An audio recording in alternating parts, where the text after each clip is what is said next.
Я вітаю всіх, хто приєднався до нас. Медіа-центр України. Welcome everybody who joined us. Ukraine Media Center to Ukrinform continues its work, and right now in our studio we have Olena Matveeva, the spokesperson of the Ministry of Internal Affairs. Ms. Olena, you're welcome. Please tell us about the results of law enforcement activities on the 8th and 9th of May. You're welcome. Hello, dear colleagues. As already said, the topic of our today's briefing is the results of operations of law enforcement on the 8th of 9th of May, and another subject is so-called victory parades by occupiers in temporarily occupied territories. On the 8th and 9th of May, Ukraine had the Remembrance and Reconciliation Day, as well as the day of victory over Nazis in the Second World War. It's worth noting that dissemination and demonstration of Nazi symbols has been prohibited in Ukraine, as well as demonstration of those so-called St. George stripes. In the territory of Ukraine, except for Vinnytsia, Donetsk, Transcarpattia, Luhansk, Kharkiv, and Kherson Oblast, in 19 regions in Ukraine, there have been 223 events where more than 4.7 thousand citizens participated. Public order and security was maintained during such events by more than 4,000 law enforcement officers, including 3,900 of police officers and more than 500 from the National Guard of Ukraine. Also, more than 2,000 officers of the State Emergency Service were involved. On the 9th of May, in 4 regions of Ukraine, including Dnipropetrovsk, Kirovograd, Poltava, and Khmelnytsk Oblast, there were 13 events where 70 people participated. Public safety and order and security and order was maintained on the 9th of May. About 800 law enforcement officers, including 3.5 thousand police officers and more than 300 servicemen from the National Guard of Ukraine. Units of the State Emergency Services during the day went on site 190 times to clean up consequences of shelling of occupiers against towns, villages, and infrastructure. 22 fires have been eliminated and psychological support provided by 304 people. Also, our explosive technicians during the day were involved 56 days, 327 explosives eliminated and 15 hectares cleaned up. During the day, 61 tons of technical grade water was brought in Luhansk, Donetsk, Mykolaiv, and Transcarpattia Oblast. And to maintain emergency electricity supply for social facilities, 4 generators of state emergency services were used, including 2 generators to supply electricity for hospitals. To summarize the activities of the law enforcement on the 8th and 9th of May, we can say that all in all, situation has been under control. There have been just several hooligan activities found. People treated with proper understanding those restrictions for mass events and the fact that there was round-the-clock curfew in some oblasts. Another subject of our briefing is so-called victory parades carried out by occupiers in temporarily occupied territories. I have to say from the very beginning that such actions using prohibited symbols is about propaganda of communist totalitarian regime and is in violation of the law of Ukraine. So information about such facts has been entered on the Unified Register of Pre-Trial Investigations. Yesterday, on the 9th of May, occupiers organized a number of actions in Berdyansk, Energodan, Melitopol. Those towns and cities are in Zaporizhia Oblast, as well as in Kherson and Novokhovka and Skadovsk in Kherson Oblast.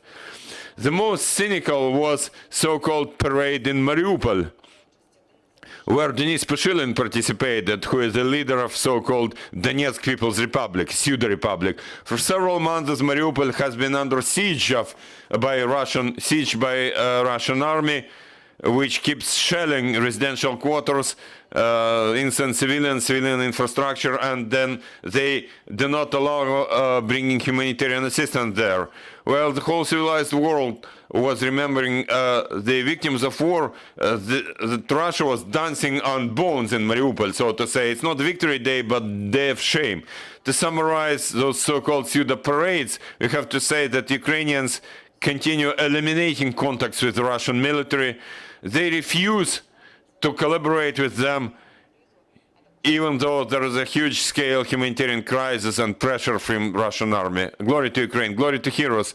Olena, could you please tell us whether those violations of those so-called events run in our temporarily occupied territories, whether they are documented as criminal offenses? Yes, as I already said, the facts of those parades, since those have been in violation of the law of Ukraine, they are entered in the Unified Register of Pre-Trial Investigations. Thank you, dear colleague. You're welcome to ask your questions. Please speak into the microphone and ask yourself. I'm Yulia Znachkov from Ukraine Media Center. Several days ago in Kharkiv, law enforcement officers arrested, detained an officer who is charged with collaboration with Russia for several days. Is there any special check in the emergency service system? And also, how many police officers have been with the occupiers and how they will be punished? Thank you for your question. Your question is not very much relevant about the number of cases we are to expect. We cannot forecast it, first of all. Thank you. So, sorry, please let me answer. Second, to answer your question, if you're interested in that information, currently that information is classified because the investigation is in place. You're welcome to submit a request for information and you'll be provided with information. Thank you, Olena. Any more questions? More questions? Yeah. Sorry, the interpreter cannot hear the question. You're welcome to include it in your request for information. We'll answer you. Thank you. If it's not secret, in how many occupied areas held so-called victory parade? Thank you.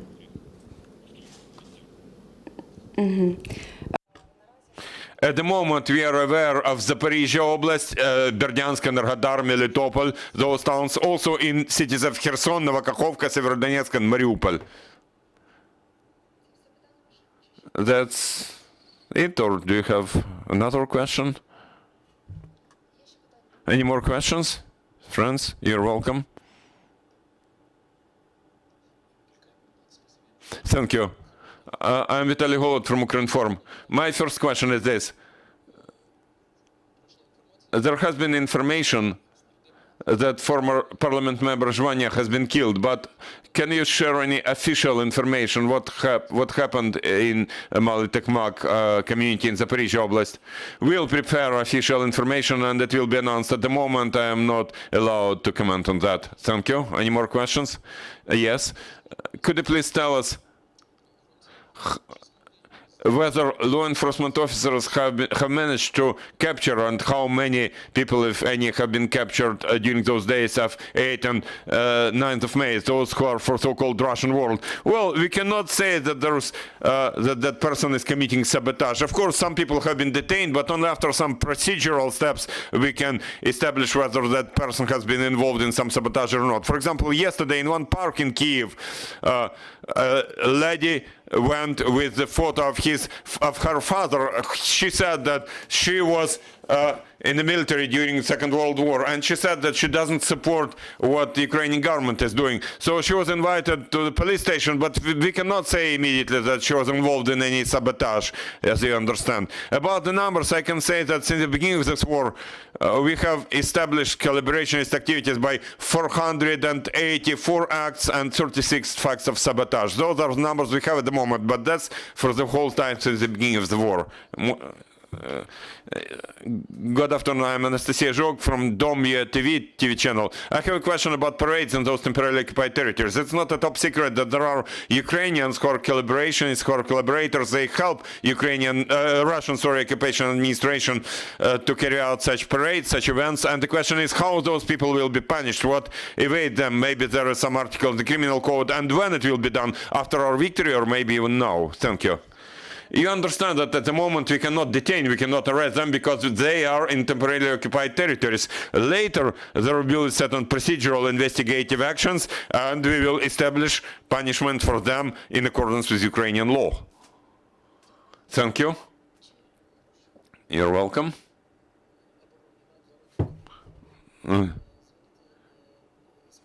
Thank you. There are civilians in Azovstal factory. Are there any? I don't whether there are any civilians in Azovstal steel factory. Whether there are any civilians. Whether there are still any civilians remain. Look, city of Mariupol as such is about heroism and our huge pain. Units of the State Emergency Service are involved in the defense of Mariupol, but I cannot. This situation can only be commented by the Ministry of Defense. You understand? We'll have tomorrow a briefing by the Ministry of Defense, by their spokesperson, and we'll ask him that question. Thank you, Olena. Thank you, colleagues, for joining us. Please stay with us, friends. I'd like to remind you that soon at 1:30 we'll have First Deputy Minister of Foreign Affairs, Minette Japar.